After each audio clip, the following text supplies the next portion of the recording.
واقعا درست خرید کردید. گر زنی در زندگی بر سختی طاقت میکند، بیگمان پایان سختی ها کراهت میکند. زن تحمل میکند در پیچ و تاب زندگی، چون به سختی ها روش خود امارت میکند. زنی که از سختی ها به خوشبختی رسیده باشد، زنی که از کشیدن رنج و دشواری ها به سختی رسیده باشد، زنی که از فروتنی به خوشبختی رسیده باشد، زنی که خوشبختی را در پاداش صبر و تحمل به دست آورده باشد، اون زن بیشتر به قدر زندگی میرسد و بیشتر میداند که خوشبختی زندگی در چی است. گر بر راه زشت شیطان نماند پای خویش، عاقبت همراه فرزندان فراغت میکند. زندگی بیرنج و دشواری ندارد رنگ و بو. کدام زندگی بیرنج و دشواری است؟ در زندگی کی مشقت و سختی ها نیست.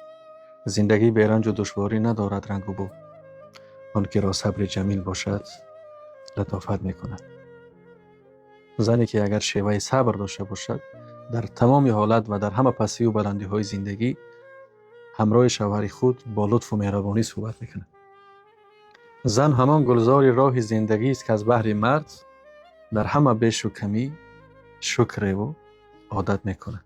خوشبخت‌ترین زن همون زنی است که در تمام بیش و کمی زندگی و در همه پستی و بلندی های زندگی صبر میکند، تحمل میکند، طاقت میکند و عادت میکند.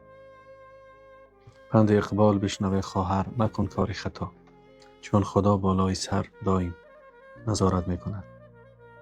زندگی ساخته توانید که آینده فرزندانتان از آن چیز گرفته توانند و طور زندگی کنید که در آینده برای فرزندانتان نمونه باشید.